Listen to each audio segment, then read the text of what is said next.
Hello friends, അപ്പോൾ നമ്മുടെ ഇന്നത്തെ പരിപാടി എഴുത്താൻ സ്വാതന്ത്ര്യത്തോടനുബന്ധിച്ച് മക്കളുടെ പഠിക്കുന്ന സ്കൂളിൽ കുറച്ച് പരിപാടികളൊക്കെ ഉണ്ടായിരുന്നു. കൊടിയുയർത്തലും മറ്റുള്ള പരിപാടികളൊക്കെ ഉണ്ടായിരുന്നു കേട്ടോ. ടാബ്ലോ, ഘോഷയാത്ര ഒക്കെ ഉണ്ടായിരുന്നു. അപ്പോൾ അതിന് വേണ്ടിയിട്ട് പിന്നെ മോൻ്റെ ക്യാപ്പ് വെയറിങ് സെറിമണി ഉണ്ടായിരുന്നു. അപ്പോൾ പട്ടാളക്കാരെ പോലെ ഡ്രസ്സൊക്കെ ഇട്ടിട്ട് നല്ല രസമായിരുന്നു കാണാൻ. അവനും അത് നന്നായിട്ട് എൻജോയ് ചെയ്തിരുന്നു. പിന്നെ മോള് ഭാരതാംബയായിട്ട് ഉണ്ടായിരുന്നു. പിന്നെ ഇത് എൻ്റെ ഒരു ബാഡ്ജാണ് കേട്ടോ. ഞാൻ സാരി ഉടുത്തിട്ട് ഇങ്ങനെ PTA മെമ്പറാണ്. അപ്പോൾ നമുക്ക് PTA മെമ്പേഴ്സിന് മാത്രം തന്നിരുന്നത്. പിന്നെ റാലി അങ്ങനെയൊക്കെ ഉണ്ടായിരുന്നു. പിന്നെ പ്രധാനപ്പെട്ട ഒരു കാര്യം പാലട പായസമായിരുന്നു കേട്ടോ. അത് വേറെ കാര്യം, അടിപൊളി. നമുക്ക് എത്ര വേണമെങ്കിലും കുടിക്കായിരുന്നു. എന്നിട്ട് ഇത്രയും കുറേ ആൾക്കാരുണ്ടായിട്ടും കുടിച്ചിട്ട് പായസമൊക്കെ ബാക്കിയായിരുന്നു. കുറേയൊക്കെ വീട്ടിലൊക്കെ ഒരുപാട് ആൾക്കാർ വീട്ടിലൊക്കെ കൊണ്ടുപോയി. കൂട്ടത്തിൽ ഞാനും കൊണ്ടുവന്നിരുന്നു. പിന്നെ മക്കളിങ്ങനെ നന്നായിട്ട് എൻജോയ് ചെയ്തു രണ്ടാളും. ഒരാൾ സാരി ഉടുത്തതിന് ഇതിലും, ഒരാൾ ക്യാപ്പ് സെറിമണി കഴിഞ്ഞ ക്യാപ്പിംഗ് സെറിമണീൻ്റെ സന്തോഷത്തിലായിരുന്നു. അതൊക്കെ കഴിഞ്ഞ് വൈകുന്നേരം പിന്നെ എൻ്റെ സാരി ഉടുത്ത ഫോട്ടോ ഞാൻ കാണിച്ചിട്ടുണ്ടായില്ലേ.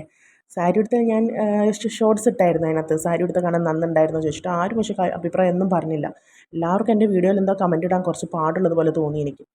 പിന്നെ വൈകിട്ട് വീട്ടിൽ വന്നപ്പോൾ ബിരിയാണി ഉണ്ടായി. റേഷൻ അരി കൊണ്ട് ഞാൻ ബിരിയാണി ഉണ്ടാക്കി കൊടുത്തിരുന്നു. അപ്പോൾ അമ്മയും ഏട്ടനും ഞാനും മക്കളെല്ലാവരും കൂടിയിരുന്നു ബിരിയാണിയും പാർട്സ് പെരട്ടൊക്കെ ഉണ്ടായിരുന്നു. അതൊക്കെ കഴിച്ച് എല്ലാവർക്കും നല്ല അഭിപ്രായമായിരുന്നു.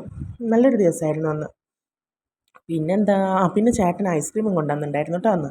പിന്നെ ഞങ്ങൾ ഐസ്ക്രീമൊക്കെ കഴിച്ചിട്ടുണ്ടായിരുന്നു. ആർക്കും വയ്യ, എന്നാലും ഐസ്ക്രീം കൊണ്ടുവന്നല്ലേ എന്ന് കരുതി പിന്നെ കുട്ടികൾ വെറുതെ ഇരിക്കില്ലല്ലോ. അപ്പോൾ അതൊക്കെ കഴിച്ച് അങ്ങനെ ഞങ്ങളുടെ ദിവസം അന്ന് കടന്നുപോയി.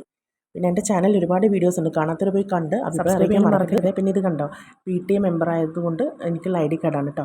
പിന്നെ എൻ്റെ ചാനലിലെ വീഡിയോസൊക്കെ കയറി നിങ്ങളുടെ അഭിപ്രായങ്ങൾ കമൻറ്റ് ചെയ്യാൻ മറക്കരുത്. സബ്സ്ക്രൈബ്